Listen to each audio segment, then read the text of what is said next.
ব্যবহার করে সংসদে প্রবেশের চেষ্টা উত্তরপ্রদেশের 3 শ্রমিকের। অভিযুক্তদের নাম কাসিম, মনীষ এবং সোয়েব।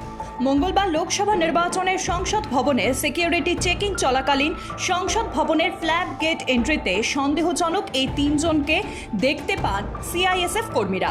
অভিযুক্তদের আই কার্ড দেখতে চাইলে ধৃতদের আধার কার্ড দেখে সন্দেহ হয় নিরাপত্তা কর্মীদের, আর তারপরেই এই ভুয়ো আধার কার্ড সহ 3 জনকে আটক করা হয়।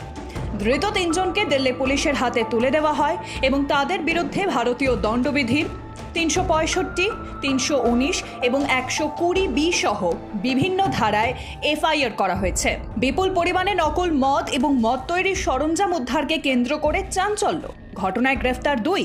গোপন সূত্রে খবর পেয়ে বুধবার শিলিগুড়ির 46 নম্বর ওয়ার্ডের নর্মদা বাগান এলাকায় অভিযান চালায় আবগারি দপ্তর। তল্লাশি চলাকালীন উদ্ধার হয় প্রায় 13 লক্ষ টাকা মূল্যের নকল মদ এবং মদ তৈরির সরঞ্জাম।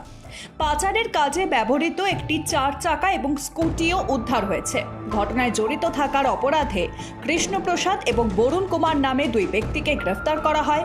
ধৃতদের একজন শিলিগুড়ি এবং অন্যজন বিহারের বাসিন্দা বলে জানা গিয়েছে। ইসরায়েল হামাসের যুদ্ধ যেন থামারই নাম নেই, আর এবার গাজায় রাষ্ট্রপুঞ্জের একটি স্কুলে ক্ষেপণাস্ত্র হামলা চালায় ইসরায়েল, যার জেরে মৃত্যু হয় কমপক্ষে 35 জনের। জানা যাচ্ছে নিহতদের মধ্যে 23 জন মহিলা এবং বাকিরা শিশু। জানা গিয়েছে প্যালেস্তাইন শাসিত গাজার মধ্যাঞ্চলে রাষ্ট্রপুঞ্জ পরিচালিত একটি বিদ্যালয়ে হামলা চালায়। হামলা প্রসঙ্গে ইসরায়েলের সেনার দাবি, বিদ্যালয়টি হামাসের প্রাঙ্গণ হিসেবে ব্যবহৃত হয়ে আসছিল। লোকসভা নির্বাচনে ব্যারাকপুর কেন্দ্রে জয়ী তৃণমূলের প্রার্থী পার্থ ভৌমিক, যার জন্য আয়োজন করা হয়েছিল একটি অনুষ্ঠানে। জানা গিয়েছে সেই অনুষ্ঠানে তৃণমূল কংগ্রেসের 2 গোষ্ঠী একে অপরের সঙ্গে বচসা এবং হাতাহাতিতে জড়িয়ে পড়ে। কালু এবং রামু নামে 2 গোষ্ঠীর সদস্যরা একে অন্যের সঙ্গে প্রথমে ধস্তাধস্তি এবং পরে সংঘর্ষে জড়িয়ে পড়ে। 4 রাউন্ড গুলিও চালানো হয় বলে অভিযোগ। তিলোত্তমায় এবার চলছে মাননীয় মুখ্যমন্ত্রী মমতা বন্দ্যোপাধ্যায়ের নাম ভাঙিয়ে ফ্রি রিচার্জের প্রলোভন, যা নিয়ে এবার সতর্ক করল লালবাজার। ফ্রি রিচার্জের নাম করে মোবাইলে আসছে একটি মেসেজ, সাথে থাকছে একটি লিঙ্ক। সেই লিঙ্কে ক্লিক করলেই ফাঁকা হয়ে যাচ্ছে অ্যাকাউন্ট। লালবাজারের পক্ষ থেকে একটি বিবৃতি জারি করে ইতিমধ্যে এই বিষয় নিয়ে সতর্ক করা হয়েছে রাজ্যবাসীকে। নিজের বান্ধবীর কাছ থেকে 10,000 রুবেল অর্থাৎ $110 চুরি করার অপরাধে আমেরিকার এক জওয়ান গ্রেফতার হলেন রাশিয়াতে। শুধু চুরি নয়, ওই জওয়ানের বিরুদ্ধে নিজের বান্ধবীকে হত্যার হুমকি দেওয়ারও অভিযোগ উঠেছে।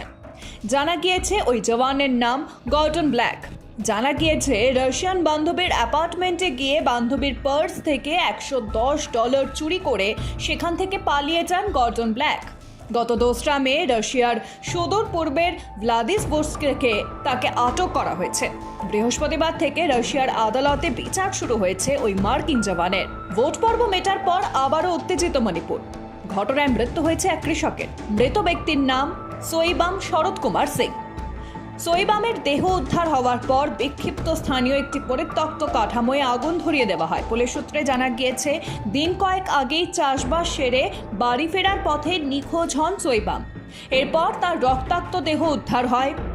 দেহে ধারালো অস্ত্র দিয়ে আঘাতের চিহ্ন ছিল। পুলিশের অনুমান, জঙ্গিরাই সোইবামকে মেরে ফেলে দিয়ে গেছে। ঘটনার তদন্ত শুরু করেছে পুলিশ।